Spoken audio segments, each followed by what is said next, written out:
Public மத்தியில் ஒரு இமேஜை கெடுப்பதற்கு இப்ப தேர்தல் நேரம். இந்த தேர்தலில் தளபதி மு.க. ஸ்டாலினுடைய செல்வாக்கு நாளுக்கு நாள் உயர்ந்து கொண்டே போகுது.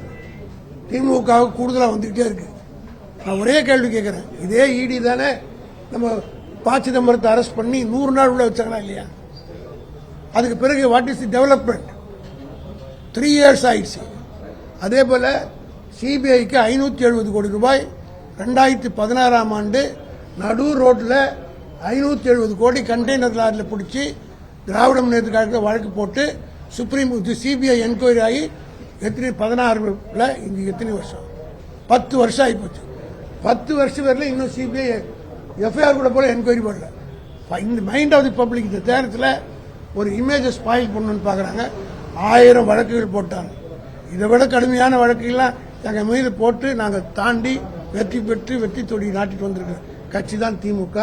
ஆகினால் இந்த வழக்கு போட்டவர்கள் வெட்கி தலகுனிகிற அளவுக்கு சட்ட ரீதியாக இது அணியை வெற்றி பெற்றிருக்காங்க. இந்த நேருவை பொறுத்த மட்டும் பல வழக்குகளை சந்தித்து சட்ட ரீதியாக வெற்றி கொடி நாட்டி வந்திருக்காரு. இது ஒன்று இல்லை. After all FIR, after all it's only in FIR.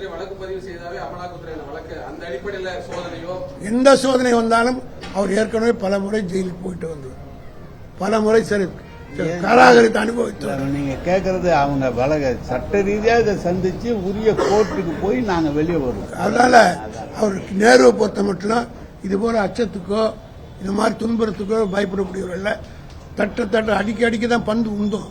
அந்த மாதிரி நேரு நீங்க அழிக்க நினைக்க அவர் துன்புறுத்த இன்னும் தீவிரமாக தான் பணியாற்றுவார் தவிர அவருடைய பணியில் எந்த விதமான சோர்வு ஏற்படாது.